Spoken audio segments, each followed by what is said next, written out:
It's another episode. Here we go. 2 games. Well, we can talk about the 2 games. It's kind of like talking about the same game, maybe? Yeah, he's Brandt. I'm Tyler. Welcome to the RSL Random Fan Podcast. Yeah, no, we're good. We can go. RSL in prime time, Brandt.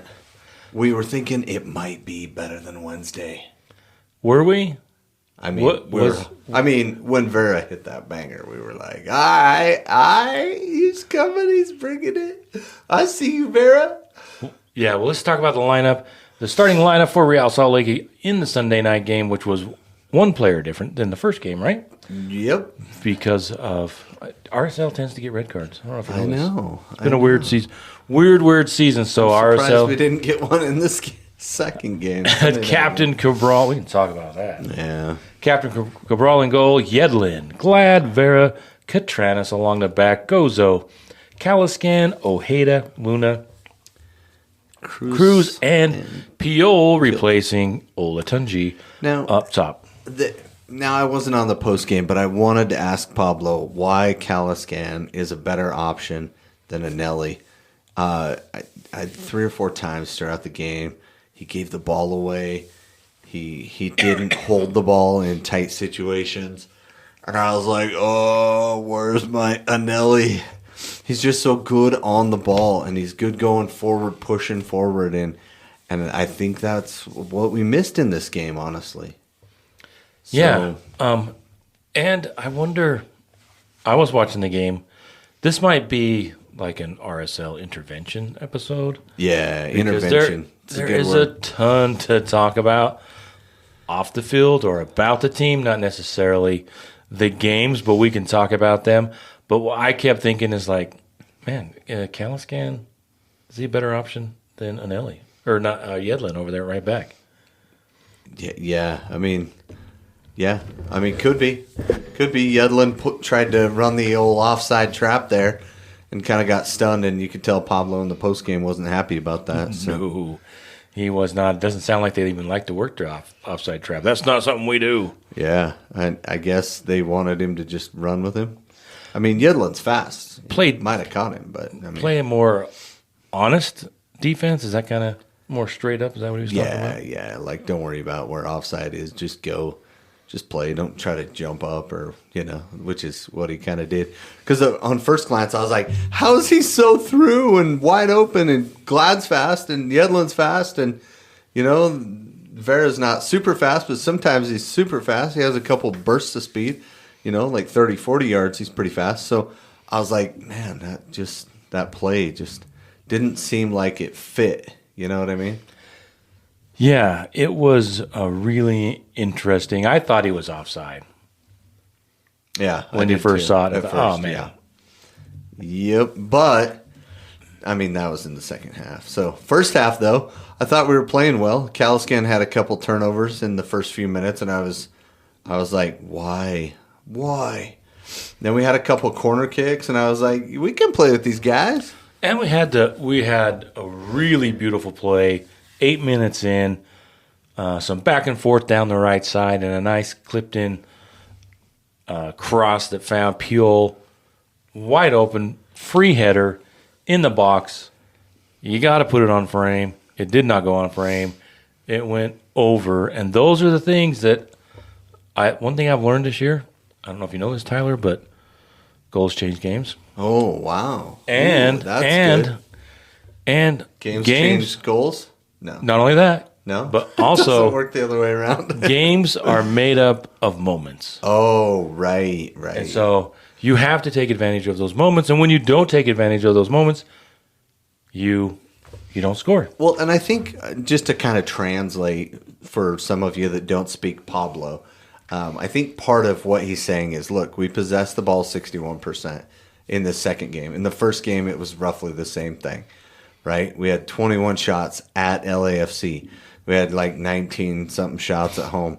We had 20 shots. Yeah. Like the games were carbon copies of each other, right? They had 9 shots on target in the second game, and in the first game they had 10. Well, we had 4 on out goal of 20 shots in both cases. And what that tends to, I mean, stats are stats, and you sometimes stats tell the story and sometimes they don't, but the stats tell a story every game. Yeah. And that's why we talk about them, just to kind of go, that's interesting. And usually if we're talking about shots, if you have 20 shots on goal and only 4 are on frame, that means that desperation. You're desperate. You're just throwing 20%? You're just throwing stuff at the wall. It was the same in both games, 20-4, 21-4. It's ugly. Yeah, they got forced outside, and they did have a little bit of luck in the second game with an outside the box shot from Vera, and we can talk about that. But it really just shows it's the same thing with crosses. We've talked all the time about RSL and crosses. If you see RSL sending in 15, 20 crosses, man, they are getting blitzed because they're just they can't break down the. It's just a hopeful lob into the box that we're hoping somebody, which we don't even have anybody that's that good in the air, dude. Krylock's been gone a couple years now. Like, it's that's not working for us. So let's talk about they had the opportunity. RSL both games. Yeah, started out early, started out well, kind of dominated the game. And in this game, we even scored early in the Sunday night game. Right? We got that banger from Vera. If you have not seen that, go look it up, my friends. It is a thing of beauty. He hits that ball so sweet and true, and it just slides into that upper far left corner. And, of course, he's left-footed, so he hit it with his lefty. But it was off a corner and a little bit of a bump on the guy trying to cover him and a quick swing around to the front, and he just smashed it. And they've set that up in multiple games, and either someone blocks it or whatever, but strong and true, right in the back of the net, right past the World Cup winner. Yeah, it was a missile. It wasn't a laser. It was a missile. I thought it was going out the back of the net. So it was, although really cool moment, right? It was a great moment. It didn't get me off the couch though. What? Really? Yeah, I was enjoying watching there, and it's just like, good goal. I was jumping up and high-fiving everybody. I was like, let's just have the game end right there. Please, please. Everybody vote. Yes, all in favor? Yep. Okay, good. No, I was just like, well, you know what? I will get excited in the 93rd minute if RSL is up 1-0. Yeah. I'm not going to overdo it. I enjoyed it. Thought it was a beautiful goal.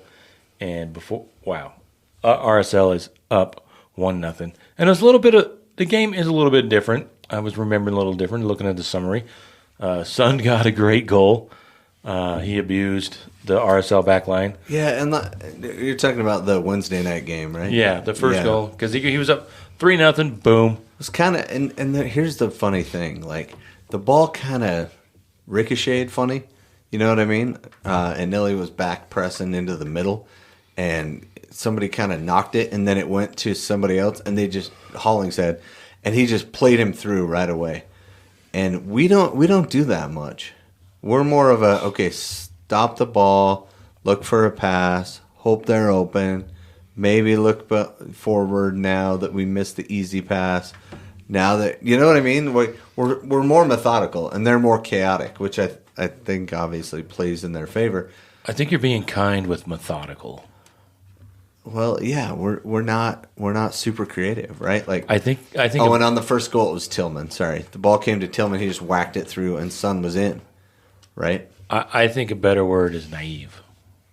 Maybe. And they pointed it out in the second game. I think it was Moadu was talking about why is RSL not that first touch with their strikers, with their attackers, with their midfield? Why is their first touch not forward? Yeah, it's always sideways or backward. And it was kind of glaring. So I think there's a lot to talk about. But if we'll bounce back and forth. The first game, RSL goes down 2-0 because that Premier League guy showed up. And I should say there was a lot of Tottenham Hotspurs in the stadiums, and congratulations. Yeah. I get it. Like he was a superstar over there and just was kind of looking for a new challenge, and they didn't want to sign him as he was kind of a super sub off the bench kind of guy. So they were going to try to pay him like that and just have him come on and be a super sub. And he was like, nah, I want to play and be playing a lot going into the World Cup. So I get it. Come over here. It's where the World Cup's going to be. It's closer than Korea to the World Cup, and all that fun stuff. And it's been like a shooting gallery for him. It has shooting fish in a barrel. It's been a scrimmage. At least against RSL, looked like it was a scrimmage for him. Yeah. I did want to point out, though, congratulations to all the fans. It's got to be really fun to see, follow a team like Tottenham Hotspur and then have a player of his caliber show up in your stadium. And I'm not a Hotspur fan, but I'm married to one, and I didn't realize how much. It's kind of like the David Beckham story, but she was so excited that she's like, I got to see a Premier League player. Yeah, my daughter too. She's a Spurs fan and just loving it. She's like, my perfect situation is Sun comes in and scores, and then RSL win. Yeah. Right? So then we try to convert the Sun fans, the people that came to see him, into RSL fans, right? That's the perfect situation. Yeah, that's kind of how Alicia is. And I didn't realize she really is a soccer fan. It just makes my day because she was not any kind of sporting fan when we got married 26 years ago. And it's been fun. So I really enjoyed just the joy she had on her face. Nice. Watching Sun abuse RSL for a hat trick. But RSL goes down to LA and Sun, get the 2 goals early, and then RSL kind of settled down in that first game. Yeah, after down 2-0, right, where they can just sit back and counter when they want, right? Cruz got that 37th minute yellow. We went into halftime down 2-0, and then, made some changes in the 68th minute. They made theirs in the 74th. It was like what Pablo was saying. It was like we got a ton of touches in the box and nothing happened, and then Gozo just goes for that banger. Just goes for it. It's like a and the funny thing about that play is Cruz was bringing it down or somebody. Anyway, it popped over to Ojeda, who I thought should have shot it. But instead he played it sideways. And then somebody tried to slide it into Gozo, and it got blocked and popped up in the air. And that's where Gozo's like, I'm just going for it. And that was a sweet goal. Got up on his bike, and someone called it a side bike, a bike sully, a sidewinder. It's a little off, perfect straight over the head kick, but there's pretty awesome, pretty amazing that kid can do that. And what a bright spot for us this year, right? Absolutely. You have to get out a protractor and make sure it's the appropriate angle to be an official bike. And if it's not an official bike, then it's a side bike or whatever you want to call it. So, and then RSL earns a penalty. And you're thinking, man, LAFC kind of relaxed, and we might get ourselves back into the game. Was it Gozo that earned? No, it was before the Gozo one. But no, Olatunji earned it. Remember, he was coming across, and he just got hacked by Hollingshead because Hollingshead just lunged over, and it was right as he was going for it. And he did like a somersault.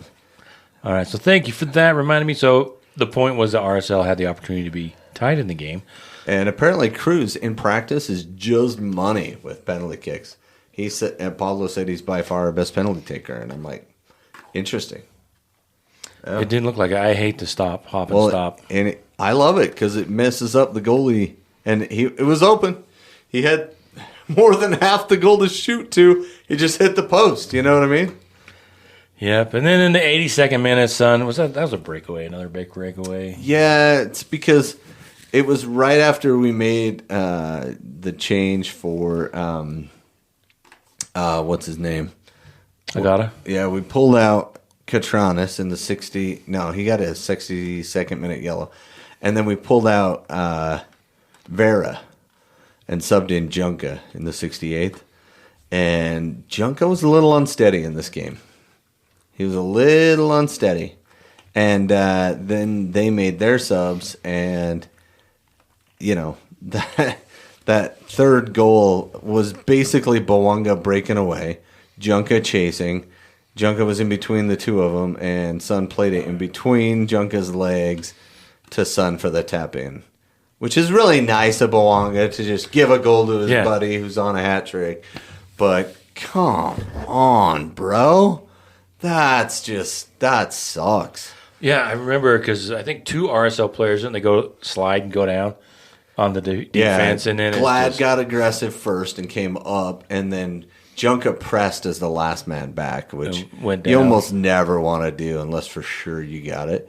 And then it was just in 2-on-1, and Bowanga's fast, and Son's fast, and Junka wasn't going to catch him, but then he thought at the last minute, I got to go get him, so he started stepping, and then he just played it behind him and tap in for Son for his first MLS hat trick. Congratulations. That sucks that it was against us, though. Well, we always welcome the expansion teams and the new players. We always welcome them. We love it when they get their first evers against us. Right? We're very welcoming to the new teams into the league. So we want to say we don't. Leave. I need some therapy, Brandt. Yeah, we've got some deep thoughts to get to. So then Bowanga gets his goal and it's 4-1, and then. Which is pretty similar to the other one where everybody just swings and misses and they just run down and score again. And again, dude, Junka, he was put in a hard situation, sure.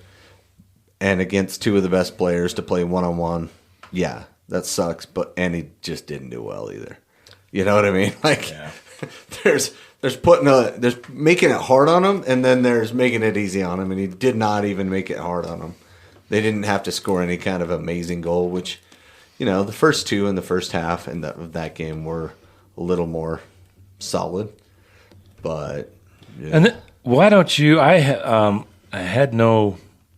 was there, and I didn't really have any. It was a long week for RSL games, and I've seen some of the plays. What are your thoughts on some of the highlights on the red card? It looked like it was one of those ones you could not call it. You could, if you do call it, you can't take it back. So here's the thing. In the context of the game, right? In the context of the game, they've been bugging Olatunji all game long. It's just like that guy that just sits and pokes you. You know that kid and then all of a sudden somebody just slaps him, right? But in soccer, that's a red card. So you have to do things in subtle ways, like step on their toe and hip check them. And just after the ball goes, you just give them a little something, but not enough to attract a card, right? And so they were doing that to him all game long. They were just poking him, antagonizing him, And so on the corner where the guy is bugging him already, which I already have so many issues with how corners are handled in MLS. So many issues. Anyway, they're basically poking and bugging him, and he ducks his head and starts moving forward. And then at the end, Guido, is it Guido? No, it's not Guido. It's, what's his name? Dang it. Anyway, he basically thinks that he headbutted him. He was trying to use his head as a battering you're talking about ram. the ref. Yeah, he was trying to use his head as a battering ram, and I disagree with that. Every angle I saw, it looked like he was trying to duck his head. Armando Villarreal. He has not had great games with RSL. He's had some good ones, but it felt like he was in love with LAFC. He gave them the benefit of every 50-50 call. Guys would come together, and he'd be like, well, the RSL guy, play on. And I get that you think LA is better, but as a ref, you're supposed to call the play in front of you. And I get that. It's the same thing we're arguing here on the red card. But he ducked his head and was trying to, push him off of him. Get off of me, right? And I get that. I've been in those situations before where people have just been antagonistic, and you try to put your foot behind their foot so they trip. And, they're guarding you really hard on corner kicks and stuff. And, you're just trying to play it cool, but at the same time, you kind of want to headbutt the dude in the nose. I get that, right? There's that feeling. But I think he was right to the line, and I don't think he crossed the line. He didn't swing his head at him. He didn't, the ball was out of bounds still, too. And then the guy goes down like he's been shot. It's just ridiculous. Yeah, it's kind of like what's a handball? What's a head knock? But we've been on the wrong side of those all freaking year, all year. And if you look at how the game went, the expected goals, surprising 2.7 for RSL, 1.4 for LAFC. And a lot of that is LAFC just kind of sitting back and RSL kind of lofting in balls. No, that means we had good opportunities in good situations to score and did not, right? So either we passed or we went to shoot and something happened, it got blocked, missed a penalty kick. We just missed, right? Or miss a penalty kick. That's probably why we're at 2.7. But they were only 1.4. But the circumstances of the game made it so they got those late couple of breakaways that made it 4-1. And so, it was kind of rough to see that and see that play out that way. But it wasn't a 4-1 game, I didn't think. The scoreline, I thought, was a little unjust for how well we played. Yeah, it's like it's kind of like the jersey you're wearing. It's fool's gold. It's pyrite. Right. It's not real gold. It's not real gold. So there's a question I want to bring up after we get done chatting about the games here. So RSL goes down 4-1 the post game. Talking to Pablo, it's like, what are you going to do different against LAFC in the next match? And what did he say? We're going to do the same thing. We're going to do the same thing. We're going to have a different result. And we're going to kick them harder. We're going to play harder because that's worked all season. Nope. Oh, okay. So we go. But before we dive into the next game, a couple things came up. This is why I didn't get a comment in the post game. First of all, there was a lot of people there, which is fine. But it was interesting because they brought up this issue of the fans in the the supporter section, and so there was a couple things that went down, and rough week across the U.S. Have an assassination go down, and so people are very dialed into the temperature of what's happened here in Utah, and so. First of all, our heartfelt condolences go out to the family and all those that were affected by that. Like, that's some crazy stuff that went down. And, like, to have that happen in our backyard is just so sobering and horrible and horrific. And anyone that was affected by that, like, I'm sorry, And I'm sorry it happened here, and that sucks. So that was heightened. And then there was a guy that was there at the previous game, and he was wearing a MAGA hat, and he was trying to fight everybody and just being a jerk. And I talked to multiple fans, and they were saying, that guy was horrible. What was he doing? Well, the other thing, too, is that he didn't wear the hat in. He didn't have the balls to wear the hat in. Yeah. He hid the hat, and then he put it on to try to instigate with people and try to fight people and just yelling at everybody, being a jerk. And I don't think that was his, focus. His focus was trying to be a jerk to everybody. Then he's just fighting, and finally they kick him out.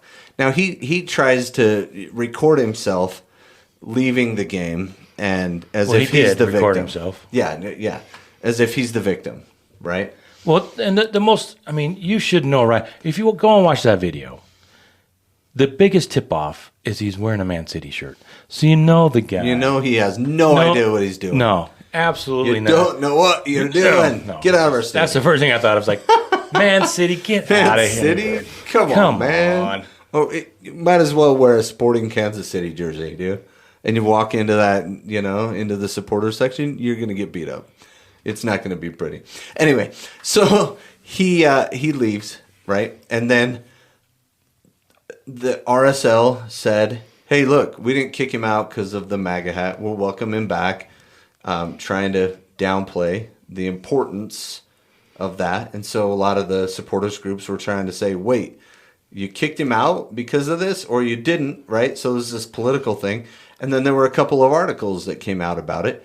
And then this guy, supposedly, could have been him, could have been someone else posing as him, said some racial slurs, some really homophobic things. No, I'm pretty sure it was him because all you had to do, everybody just Googled him that day, and it was pretty obvious if you look at his Twitter that he was using the N-word. He made comments. You could, say that, maybe it wasn't him, but I doubt that's the case. He didn't come off as being the most sophisticated kind of person. Yeah, so but the point was unverified. unverified, but it's certainly all the evidence points to him being not racist. Yeah, not jerk. The nicest kind of person. And if we want to get into it, really, the part that really bothered me the most was the apology. That RSL apologized to him and welcomed his family back after they knew. You just took a deep dive, and the fans, a lot more savvy than I am. They pulled out, like, even, he made comments about RSL deporting their Hispanic players. Yeah, like, dude's way out of line. And if that is the same player, as the same guy, as the same person, as the Twitter, and if that's all connected, then it looks obviously like it is. We don't want him back. But,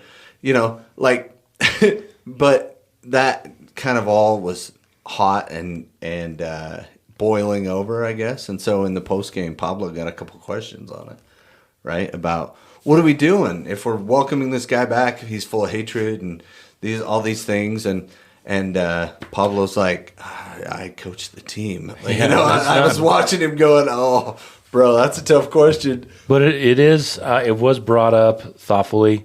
I thought the question was, it may have been the wrong venue, but at some point you have to bring those up. It's not like we have, or not we, but the press or anybody else that's at these games, the podcast, David James or anybody else has the ability to just call up, the Millers and say, hey, what's going on? And back to what I was saying. I'd like to get your comment on this, And I thought he handled it really well. He could have, maybe taken a little bit more strident defense of whatever he believes in, but I don't know what that would have got him. So, well, yeah, and I don't know what he believes, but on the apology, it wasn't the fact that they apologized. It was what was in the apology. For me personally, it's not their fault, right? It's not RSL's policy that they don't want any kind of political statements at the games. Let's go play soccer. It's an MLS rule, right. Whether it's defined, it's specific enough or not. It says there's no political stance, and they've kicked out people on both sides of the issues. Yep, they kicked out the guy with the flag with the stars in the circle, right? And, the guy was like, look, it's not racist to me. I was just, it's historical or whatever.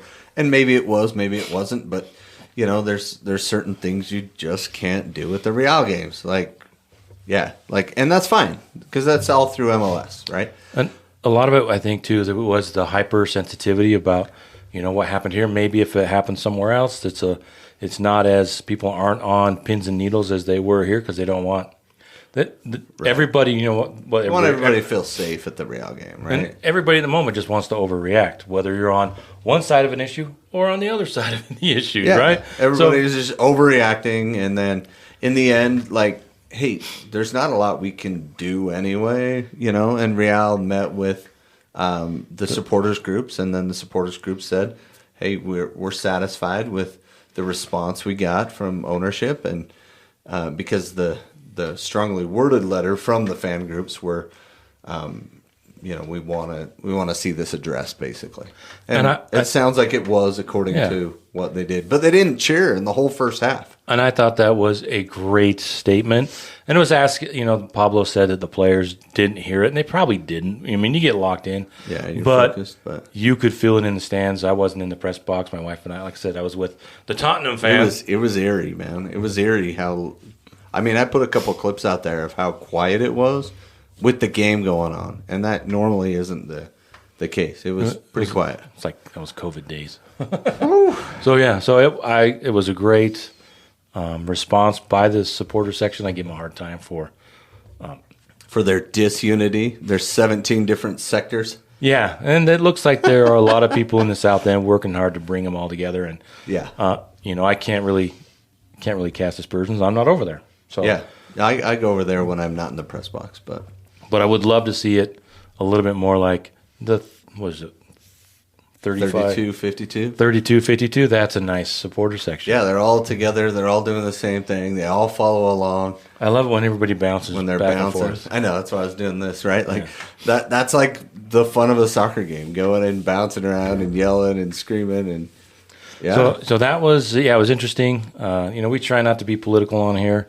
because everybody has their beliefs and we tend to piss each other off when we talk about politics. It's true. So we find a balance. We are on different ends of the spectrum, and we can have a podcast together. So hopefully that's a good example of what people can do when they just focus on having fun and enjoying the game. Yep. So that being said, we get into the second game. Starts out a little different. We jump on them. We talked about Vera's goal, which smashed into the back of the net after the missed opportunity from Piol. Because Agata, he's just everybody loves Willie Agata. He's just like he's so fun and jovial and like he's such a nice guy. He really is. And that's what. But I like Ari in the game, honestly. Well, we had the opportunity to at lunch to head over to practice, and we're talking to some of the communications kids. They're all kids. I mean, they could be 20-something in their 30s, but they're all kids to me. It's like, Willie, they said they love Willie Gotti. He's just like a ray of sunshine all the time. He's just so much fun. And so Piol gets the start, and he misses his opportunity. And RSL then comes back. We're up 1-0. And then let's just get to the point. The game turns, right? Yeah. A couple of refereeing decisions. Weird. It felt like the second ref. I don't think he was as bad as the first ref guy was, but he was okay. But Alexis De Silva. That's right. Yep. And there's two problems with this game and two refereeing decisions. And I think one is the only one we need to talk about, which there was a yellow card for Yedlin. I thought that was out of nowhere, first foul. Same thing with Tillman, his first foul, yellow card. But there was one play where we were away, and they just grabbed, was it Luna, I think? And they just grabbed him, just bear hugged him, and he couldn't go. And, no yellow card for stopping that promising attack. Maybe it wasn't promising enough. Well, it was one of those ones where it doesn't look like it's ever going to be promising, but I think the one I'm talking about where he gets the pass off to the right, and then he's ready to switch the play, and he just gets grabbed and hugged. The ref just kind of, and it's no, he's stopping a promising attack. You gotta card that. But then sometimes you get carding people, and then the game's out of control, even with the cards. And now you're just card happy. So I get not being too crazy card happy, but I think the two fouls that were actually yellow carded were dumb. Yedlin's wasn't a yellow card. He did bump the guy. He fouled him, but it's a common foul. Didn't rise to endangering safety or anything crazy like that. And then Tillman's wasn't much worse, but it was worse than Yedlin's. So I'm like, don't love either of those, but okay, fine. But then, right around the 44th or so minute, right? They're breaking out after a corner kick, right? And Catranis is it Catranis taking off? It's like the 38th minute or somewhere in there. Anyway, it was late in the half, and it was the ball went into touch, and the keeper had it or something, and Cabral went to. I think Catranis was going back to get on defense, and Palencia was right with them, and they were going down the sideline because it was one of those. They were doing something which wasn't really tied to the rest of the play, right? They were setting up. The ball wasn't in play. So it was on the field, but it wasn't in play. And they were, the cameras weren't on them. And this play got me up because I was, just laying on the couch watching the game, and I sat up. I saw when they saw the first replay, I go, that's a red card. Oh, he comes across, and sometimes you come across, you catch him in the chest, you push each other. You're both pushing each other. It's frustrating, but that's all it is. And the ball's, ready to be in play, so, it's not a foul because you can't foul someone when the ball's not in play. Right? For those of you learning how to ref, there you go. Right?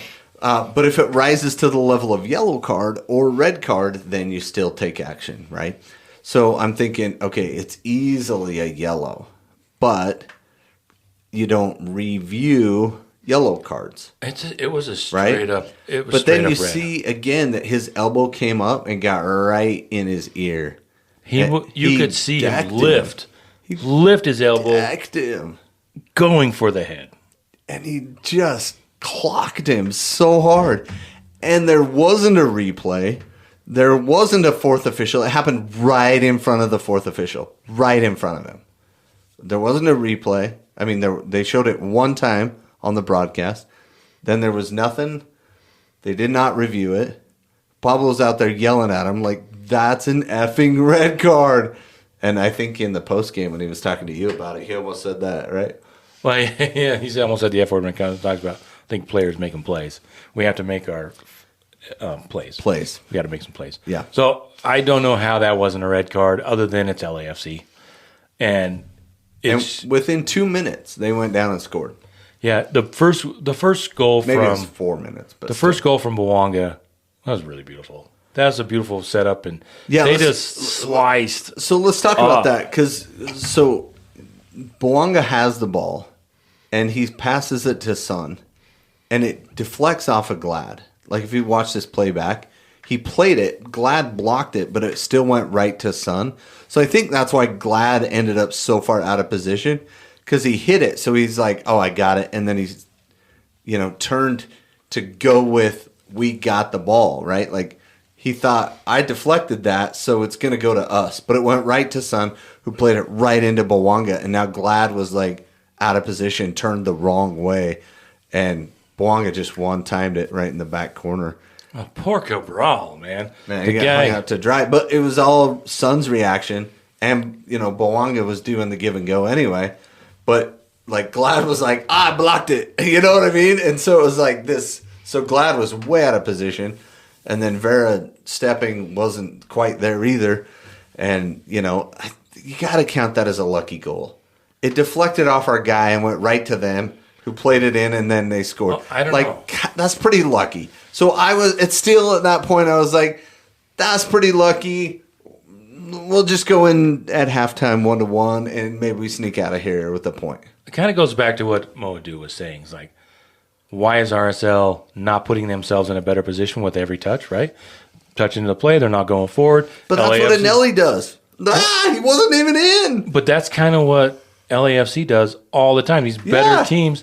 And what do? They're ready for all of the options. They're going to, you can't reward everyone every run, but they rewarded his Son and Bouanga are just like brothers from another mother. And those guys so good, are, dude. If LAFC can put together a little stronger defense and pull together, they do tend to take sections of the game off and kind of relax and let where the better teams in the league, they're above in the standings, don't take time off. They could get punished that way, but RSL didn't stand a chance. And then you put that red card back in there, those goals probably don't happen. They probably just bunker down, try to make it in till halftime, and we're up 1-0 at halftime still. And we lose 2-1. But maybe. Or but we come out of there with, at the very least, we come out of there with a point, which could be the difference in making the playoffs. But instead, Katranis ends up with a punctured ear. I don't even know. Eardrum, they said. Eardrum. Okay. So Junka comes in, and then we're like, great. Junka played so well against him last time. Let's run this back. Well, that was in the second half. But the Sun goal, which Pablo talked about the goals being different, this was a carbon copy. One was right foot, one was left foot. Top of the box, nobody's guarding him. 20 yards out, 20-something. He puts it right on the post, and Cabral can't get there. With his off Nobody foot. gets there, Yeah. Yeah, I mean, and there's a couple other things going on that made the back line shift. And he went left, so instead of thinking this is Son, they were like, oh, he's going to his left foot. He's not going to hit that. And then he did. And it's 2-1, and you're just like, game over. And I think the no call on the red card, that's when the game was over, to be totally honest, because they preached about... That's when they lost the belief that they could win the game. Like, if that guy can do that to us and get away with it and not even get it to a review, like not even let the ref go take a look at it. How is that not happening? It's so infuriating. Then the second half come in, we're down 2-1. Some Made early subs. early subs. Junqua in for Catranis at halftime. Rowan Cruz is this guy is not our high value DB that we thought he was. Like He's I've seen him for talented. like 5 games.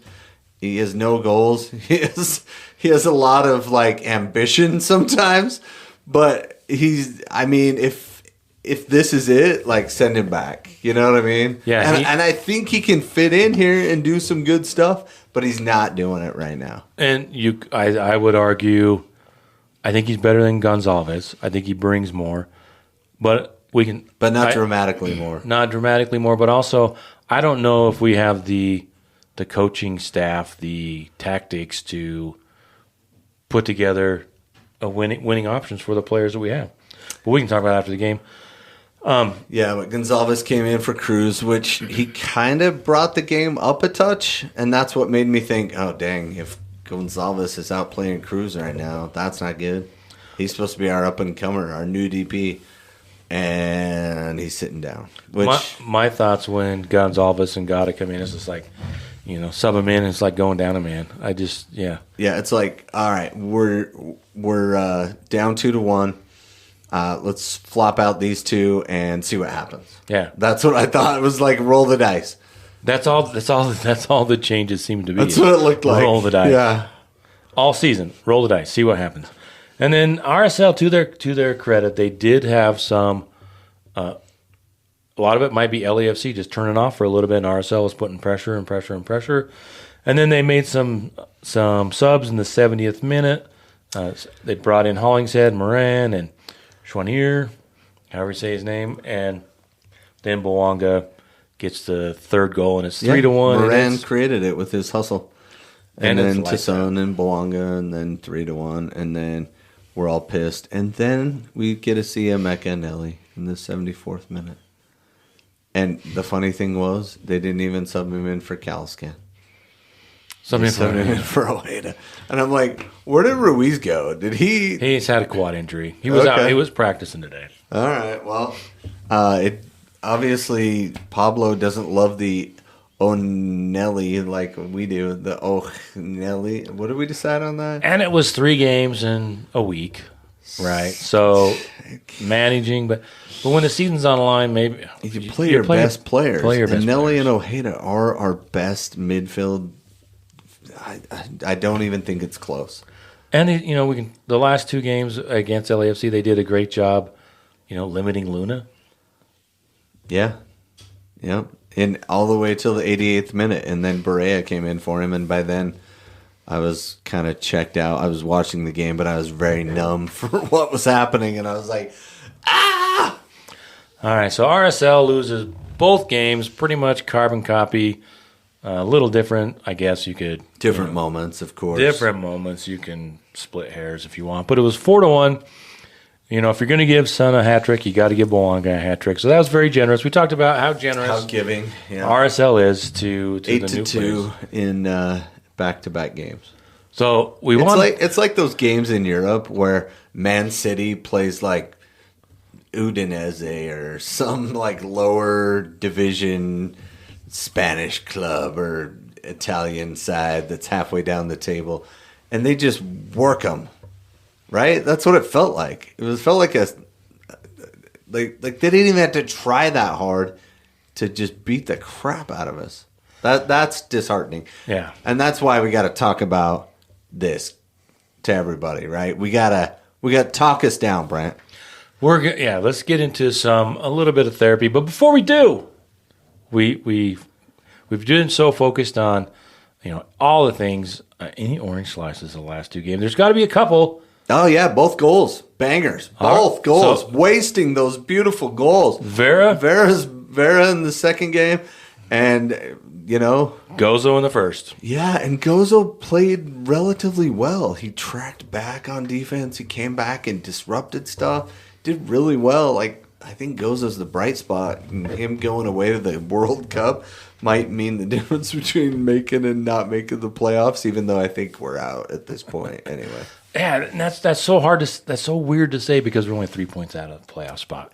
But there's 4 teams ahead of us or whatever.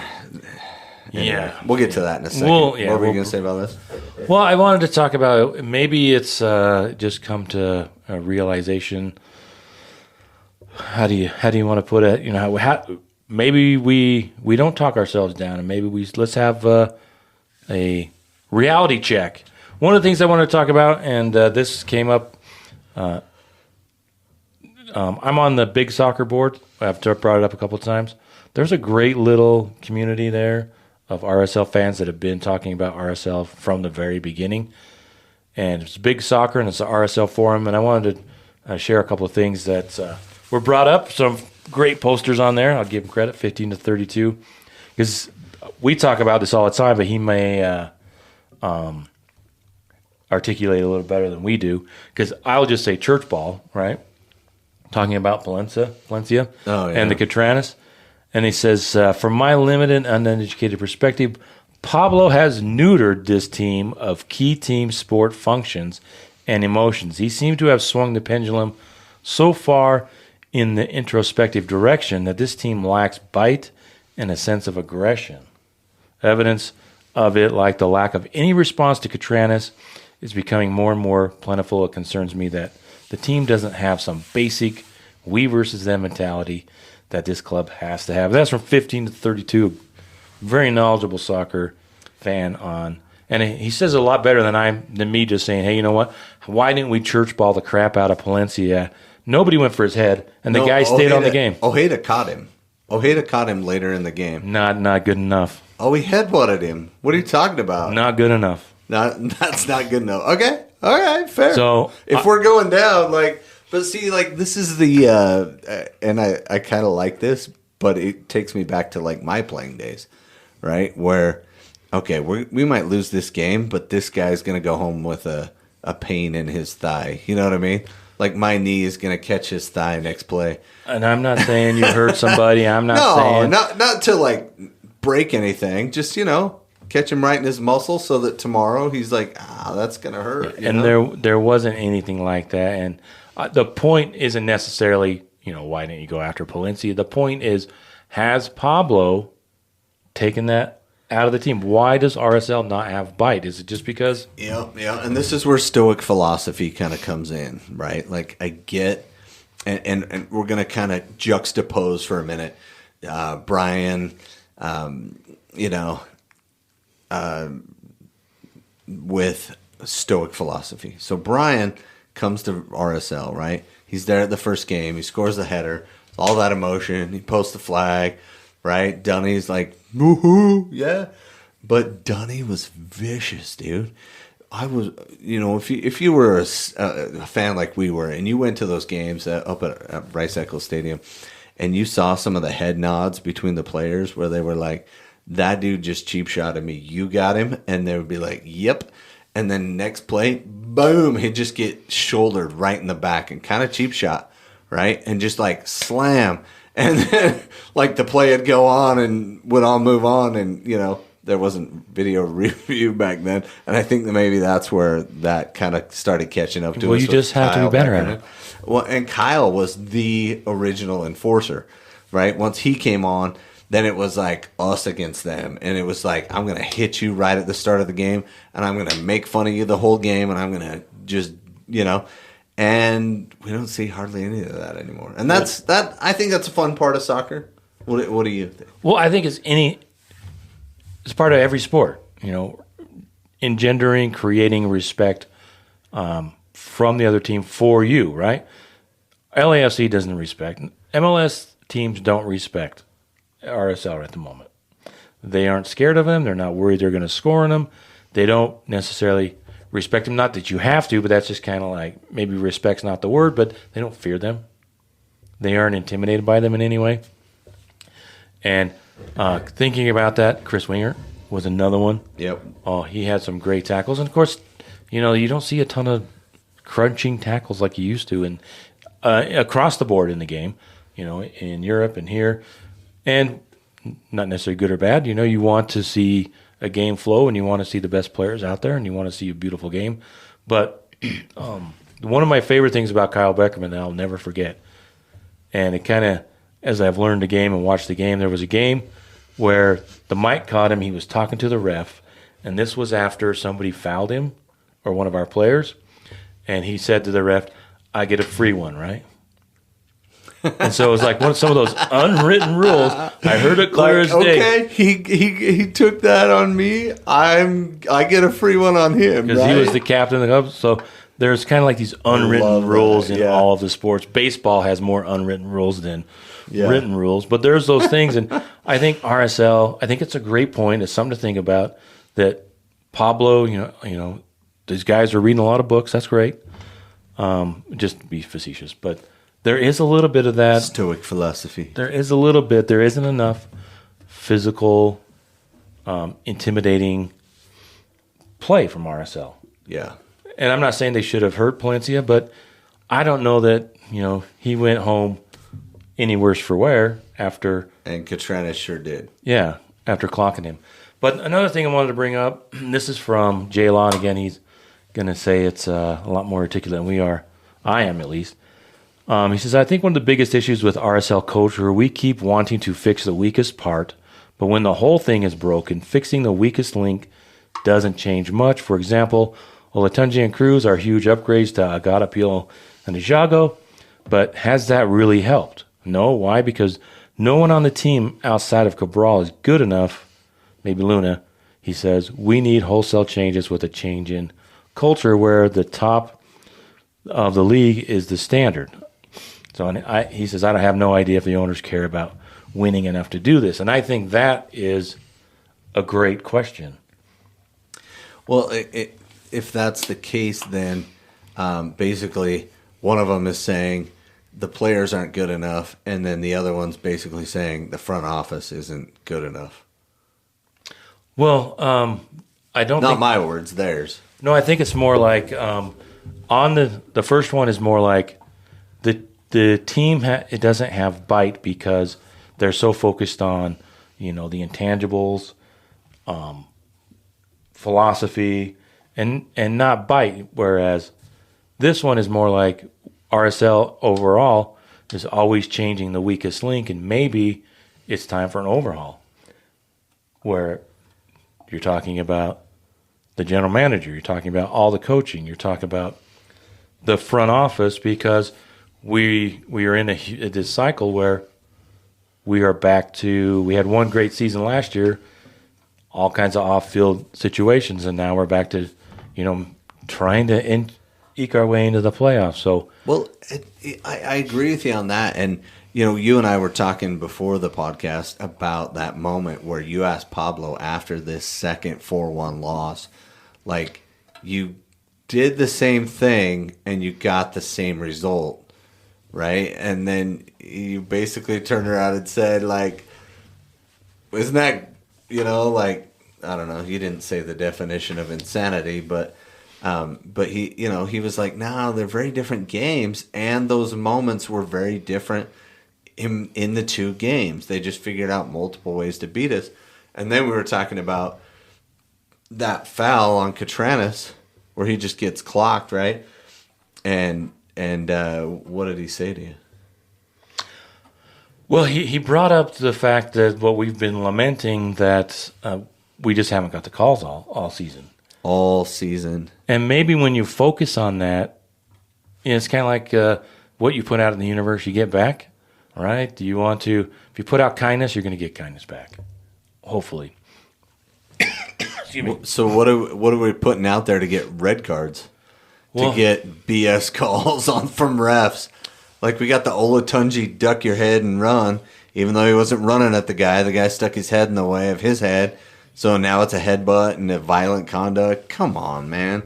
That's BS. And then this decision to go against us, that's BS too. And Ari Piol in the very first game, that was BS. Yeah. Like, there's so many moments throughout this season that have gone against us. It's like 10. Well, 10 really bad plays that went exactly against us. When you're adding those up, and that's what you're focused on, that means the rest of the season, everything else you're doing sucks if that's the focus. Well, that's where we're at, right? Yeah. So if we're just radical acceptance, right? There's our therapy term for radical acceptance of what's happening at RSL. It's not. That's where we're at. Those things throughout the year have put us in a spot where we're not likely to make the playoffs at this point. Yeah, it's going to be uphill. We've got the team to watch. Before we get to that, is FC Dallas. They've got 2 games against LAFC. They only have 3 games left, but 2 of them are against LAFC, and they're 3 points ahead of us, I believe. Yeah. So, but continuing with this kind of like deep thoughts or kind of like self-reflection here when it comes to Real Salt Lake, one of the things I was thinking about, because the quote from Pablo after the game on Wednesday where he said, we're just going to play harder, we're going to just keep doing what we're doing, it just kind of stuck in the back of my head and just like, yeah, exactly. Nothing? Like, we're not going to change nothing? And then he did sub out a Nelly and put in Caliscan. And he subbed out Olatunji. When really he should have just put Caliscan right back. I mean, come on. Well, Yedlin might have done it. Yedlin is not. I kept thinking, it's like, I wonder if Cincinnati knew something and Schmidt got taken to cleaners there with picking up Yedlin, because he hasn't. He's had 2 games, and it's just 2 games, but it kind of sat out a game because he got a yellow in the first game. So hopefully Yedlin gets back to So here's my really thought. playing RSL ball. Since you'll be the therapist here, but here's the thought: we're 30 games into the season, and what are the post game? What are the things you hear every post game? There's 2 things, right? 2 things. Okay. Goals change games, right? And this was the first time in a long time, and maybe I just wasn't paying attention. Maybe I was just hyper focused on it. Where Pablo, pretty much, we watched it before. Maybe tell me I'm wrong, but Pablo was almost not blaming the player. He was blaming the players. That's he what was it comes. So frustrated. If you watch that video of Brandt asking him these questions, he's all over the place in the camera. He's fidgeting. You can just tell he is upset. But I thought the tone was. He mentioned the tactics. The player, we all agree with the tactics. And if you ask the players, do you like what we're doing? What are they going to say? No.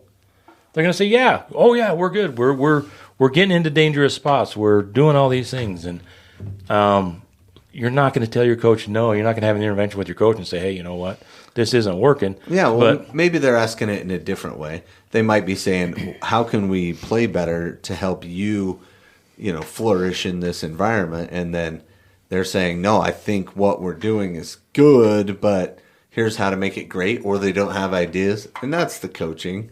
The coaches need to come up with those ideas. That needs to be their thing. But anyway. We're all frustrated. I get it. Yeah. But my thought was, and hindsight is 20/20. At what point don't you go? Because we've lost. Well, I'm not. Hindsight's not always 20/20 though. That's why therapy is so effective. Because you don't always understand what's happened in the past. Sometimes hindsight has astigmatism. Yeah. So I like that. Yeah, that's way better. Yeah, let's sometimes it has astigmatism. But I was thinking, RSL in the last 6 games has given up 15 goals. They've only won 1. And at some point, if you keep saying that moments change games, goals change games, at some point maybe you ought to figure out, you know what, we don't have the players that are going to what are those moments? Live up to those moments and make those plays. And so maybe we ought to be a little more self-reflective and say, you know what, it's going to be boring, but we can't go up and play a high line and get forward all the time. Go down a high line and go down 2-0 and expect to get any results. We have to park the bus. We have to play defense. We have to focus on not giving up goals, the very first thing, so that we can. RSL has been dangerous on the counter and some possessing the ball, and maybe made some changes along. I don't know what they are. I'm not the expert. Well, and we were in a low block in both of their first half goals in this game, in the second game. So, in that case, it was different, right? Because we were in a low block, and they just were better than us at that moment. You got that unlucky bounce, but yeah, rough. And I don't know if there are tactics or if in changing tactics 10 games ago would have made a difference. But, sometimes teams just have your number. And watching the game, here's the other thing that struck me. Watching these 2 games with LAFC, I kept thinking, it's like, this is like when, Crawley Town plays Leeds United. Oh, they did win that game in the FA Cup. But when a League Two team plays a Premier League team in the FA Cup, like in the early rounds of the FA Cup, one team was just really that much better, and it was almost disheartening to say, man, RSL, they are bottom half of the Major League Soccer right now. They're falling behind. Well, I went and looked at all the teams below us in the standings, and I went full conference standings, and right now RSL sit 22nd in the Supporters Shield standings. So it's kind of ugly. And if you look at the top team, Philadelphia, who they've had some weird ups and downs this year too, but they're sitting on 60 points. But here's something to think about. What did Philadelphia do last year? They kind of gutted their front line. They also changed coaching. They got rid of Gazdag, and they changed their coach out. They got rid of Jim Curtin, who was there forever, and he was very successful. Yeah, he was pretty successful, and then brought in a new guy, and now they sit top of the table with a couple games to go there. But I'm just going to scroll all the way down to the bottom of the supporters section, Shield section. And the only teams below us this year are LA Galaxy, which they beat us. But they're eliminated from the playoffs. They've had like the worst start in MLS club history or something. Montreal, who's been bad. DC United, who lost their prize striker and their one big difference maker. Benteke? Yeah, he got injured early on in the season. Atlanta, who has lots and lots of salary going into that. So they're more disappointing. Toronto and Atlanta, I would say, are more disappointing than RSL this year. But they're Eastern Conference, so we don't care that much about them. And SKC and St. Louis have been worse than us throughout the season. And New England. And New England, you can put them in there too. But yeah, basically RSL, New England, and San Jose. But San Jose is disappointing in a totally different way. They're disappointing because Chicho plays there, and we hate his guts now. At least I do. And then San Jose, I love you. You've scored 56 goals this season, and you've got a 2-goal differential. Minus two goal differential with 56 goals scored. So at least we're not them. But now we're sitting on minus 13 goal differential. And here's the thing, Brent. I'm looking at the home, like our home record, 7-7-1. That means we have 7 losses at home this year. That's horribly disappointing. Turn a couple of those into ties, and we're right up there. Turn a couple of these random red cards out there into, 1 points instead of, negative points, whatever, 0 points, you know what I mean? And then Caleb Turner pointed out, he was on Twitter. He's the KSL. He works for KSL. Yeah, we've had him on. Yeah. And great, fun guy. Yep.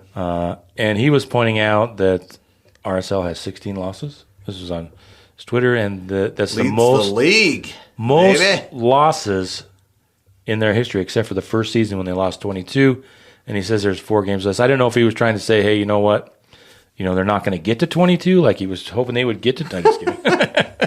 No, there's a couple teams with 17, and SKC has 18 losses. But RSL had 15 losses 16. in 07, which is their third year, 5, 6, 7, and 15 losses in 15 and 17. Wow. And now we have 16 losses in. Well, I guess it doesn't seem like that's almost 10 years ago. So it doesn't seem that long ago. 15 and 17 doesn't feel that long ago. Right. But again, we're in 22nd place. And the top 10 teams make the playoffs. And the fact that we're even close to the playoffs after the horrible season we've had is kind of a miracle in and of itself. But usually this is when teams just pack it in. We will see what RSL is going to do. They have 2 games at home against an Austin team that just beat Seattle 2-1 and is looking to jump Seattle. They're in 6th. They're in 6th, and you want to get maybe they don't want to because 6 is the home game, right? or 4 and 5 get the home game. I can't remember. Yeah, so 8, 9 do the play-in game. And then they get and then they play San Diego in first place. Yeah, so 1, 2, 3, and 4 all get home games. But LAFC with their double in the week are up to 4th. And so Austin's going to be wanting to jump over Seattle and continue push they're playing well. And the thing about Austin, and this is what I think about, is they've only scored 33 goals. RSL has scored 32. And so you can pull it off in MLS by not scoring a ton of goals. Yep. But you got to do it right. You can't give up. And they only have 45 goals. 37 scored against them. So they're -4. We're minus what? 13. Whoa. That's always the telling stat. There are the only teams below us have a worse goal differential, and we're sitting on the same goal differential as St. Louis now. Yeah. So let's look at the games. RSL has 2 big games, must win, as must win as they could be. Talking about the season before we get there. It's called the Wolf Brothers battle. The reason the RSL is even in the playoffs is Cabral. They're even close. If Cabral, if McMath or anyone else on the roster had been not to pick on McMath, but we would be out of the playoffs and everybody would be. Place. Nobody would. Yeah, it wouldn't be. We'd already been over this by now. Yeah. And but Cabral is the reason. And it's too bad he got hung out to dry in the last 2 games. Yeah. So RSL has 2 games at home, Austin and then Colorado. And who knows, maybe, the Rocky Mountain Cup is enough to solve. Enough salve on our wounds to make us heal. For the season. Hey, we got the Rocky Mountain Cup. So those are the next 2 home games, this 27th and the 4th of October. And then the rescheduled game. Gonna go to Seattle. Seattle, October 11th on the road, and then St. Louis on the 18th. Judgment Day. And they don't call it that. What do they call it? Decision Day. Decision Day. They should call it Judgment Day. I think that's more fun. And RSL really needs to win. Probably needs to win 3. Yeah, I think that last game doesn't matter at all because St. Louis is already going to be packing it in by then, and they've been playing. We probably will be too. Yeah, and then the teams around us, San Jose, they're dropping like a rock. Yeah, if they don't make the playoffs, I'll be very happy.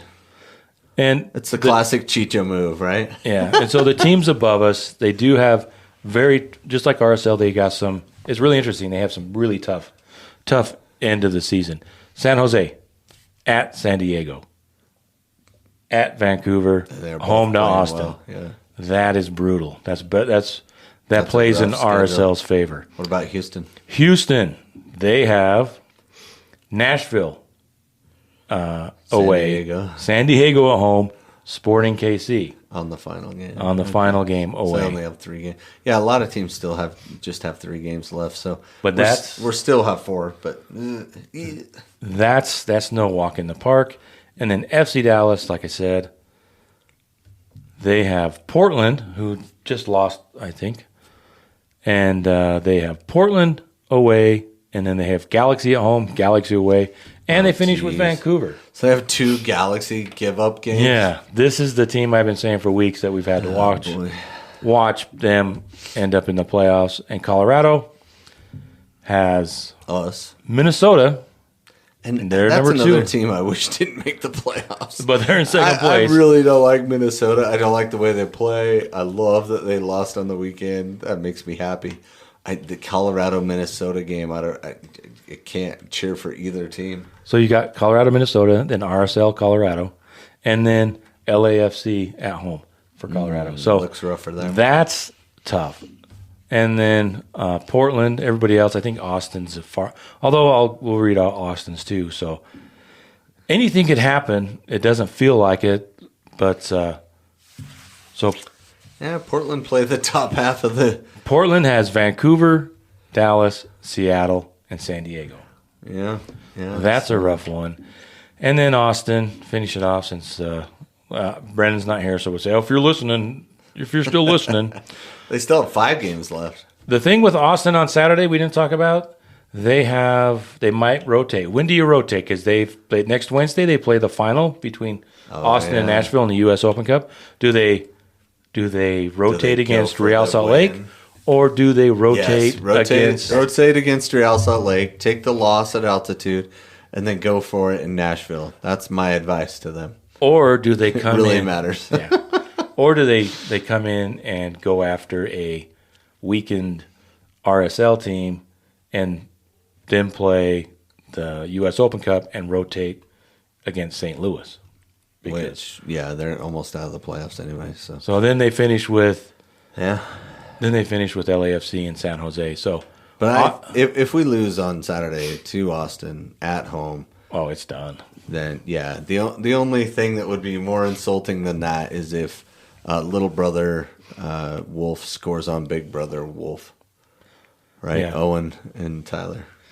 And so far, you don't talk about Cabral keeping us in there, and then that win against Kansas City. If we'd have lost against Kansas City, we'd be toast. Yeah, we'd be done already. But that doesn't mean that weird things can't happen, considering that the teams in front of us, every single one of them, minus the FC Dallas, don't have it any easier than us. So it's all – and it's kind of funny. Usually, I mean, it's crazy that those teams are all packed in together. So it does play in RSL's favor. They can turn it around and get a couple of victories at home. Then who knows? It's only going to take, I think, 43 points maybe. Which is 9 points for us. Which is 3 wins out of 4 games. But it's doable because everybody else has got to get those wins too. But it starts on Saturday. If we don't get Austin, then nothing matters. So is there any other questions that we talk about? A little bit of therapy. I was wondering. I'm leaning towards, regardless of what happens, if you were to ask me today, if I was kind of grumpy, if you were to ask me today what I think RSL should do, go ahead and ask me what do you think. What do you think RSL should do, Brandt? That's a great question, Tyler. I think it's time to clean house. Oh, meaning what? I don't know that the current coaching staff. So are you going Kirk or Pablo? Kurt or Pablo? Sorry, I said Kirk. But it's Kurt. It's Kurt. I don't know that you clean a serious. Maybe you do it all, but I don't know that anyone has shined this season. Where obviously the kids, Gozo and Luna. And I'm talking about do you blame the front office? I mean, losing 42 goals and not replacing them. I really, and not that I'm an expert, but I think it's Come on, you don't have to be an expert to know that, though. But I was going to point out, it's in the postseason, I kept going on and on about I thought we need another center back, and I think that is true still. I think we could have, if we'd have brought in a better, a more experienced, another experienced center back to go with Glad and Vera on the back line, like a Tim Parker, something along those lines. I thought that would have been beneficial.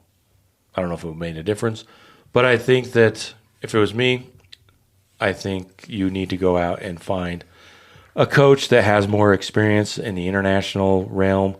And our Major League Soccer is growing, and it's getting away from the player turning into a coach.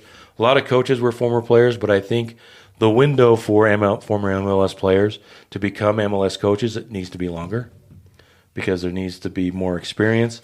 And there's a lot of foreign coaches that come in and flamed out, but I do think I would love to see them, if they do that, go that route, is find someone from overseas, maybe has experience in the championship, or some of these other leagues, and bring them in and try something new. If they just say, hey, you know what, Pablo, you didn't make the playoffs, and that was the benchmark, off you go. Let's go with the next assistant coach. I might flip a wig. Assistant coach, you mean? Just pull up someone through the ranks? Kind of like what they've been doing. So if they put Olave as a head coach? Oh, hell no. But that's what you're talking about, though, right? Is if they pulled up Olave from... He was a player here. He coached the Monarchs last year, and then he coached... What makes you think someone that's coaching the Monarchs is going to... It didn't work for Petke. Right. And So- Pablo, same thing, right? Came over as an assistant. Not that Pablo doesn't. Maybe Pablo's kind of like the guy. What they've got, one of the old bombers from San Jose, the crazy guy that got red carded in Seattle. He's like a mentality coach. Oh, mentality coach. Maybe that's Interesting. who Pablo should be. But I don't know that right now we have the team that can take the players and make this team better than the sum of their parts. Then I think that's the argument, right? This team is playing less than the sum of their parts, some people could say. I think that they don't have enough players to play above the sum of their parts. Yeah, and I've heard some people say some very similar things. We've interviewed a lot of fans around the stadium, and we love talking to people. So if you see us out there, I look like this, and he looks like that. So if you're watching us on YouTube, but if not, like, hit us up. Like, would love to hear your take.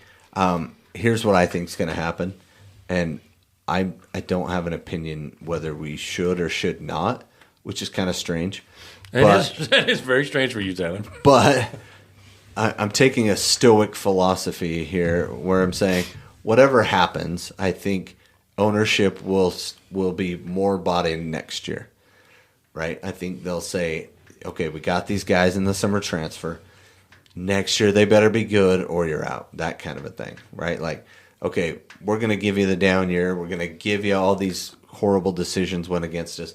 We're going to give you a change of ownership. We're going to give you this. We're going to give you that. And next year's your break year. That's what I really think is going to happen.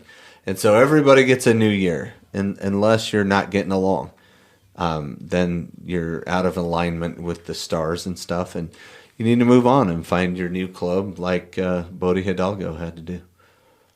Where are you, Nick Beadler? We miss you, Nick. I know, right? So I don't know if I would. I think I would be fine with that. I wouldn't necessarily be happy. I think I would be more upset if they let Pablo go and brought in another assistant coach along those lines. But if that's the case, I haven't seen anything that shows me that the dynamic change is going to happen next season. Yeah, and or dynamic improvement. Maybe they don't have to change. Maybe just need an off season, and we'll see how it goes. Yeah, I think the only thing we do in the off season is we let Gonçalves go, and then run it back. Maybe bring in a central midfielder, a Javi Morales style player, but those are hard to come by. We've tried to fill that role, I think 47 different times, and we have Javi and Andy Williams to show for it. You got to spend money. Both paid together, and that's the year we won the championship. So I think it's going to be, too, a big... I don't know if I'm sold on the Millers owning us. Oh, yeah? I don't know that... well, it's hard to... Yeah, we have so little data and to go off of I there. thought the first thing that gave me pause was however the reaction went down to the fan, right? That had me concerned that they just... they didn't come out and say, hey, you know what, this is MLS policy. We're sorry that this happened, but this is them. They didn't even, the statement didn't even mention all that. Anyway, we've already rehashed that. But I want to believe that the Millers are going to be involved more than Ryan was. But maybe all they care about is baseball. Well, and that's a nice stadium. They're calling themselves stewards, which is good, right? We're here to make sure we do a good job with this team and whatnot. But the Walmart guy was in charge of the Rapids for years and never spent a dime on them. And he's got Walmart money. You know what I mean? He has Arsenal. He knows how to run a club. You know what I mean? But Arsenal spends money left and right all the time. I want RSL to finish higher in second place at some point. Well, let's at least get close to second place first. I know. And then we'll figure that out. I know. I've just been a little. These last two games were just like kind of. I thought RSL was exposed as a team that's just not very good. It's like they walked out of the tunnel without their shorts on. Just running around their jockstrap. That's awkward. And that's how it looked at the end of both of those games. There's a lot of things you've said, Tyler, but don't put that picture. Too late now. It's out there, and it's awkward. And that's how I think all the fans feel. So lean into the awkwardness for now. Give one last go for Saturday, and if we can beat Austin at home, then give it one more go again.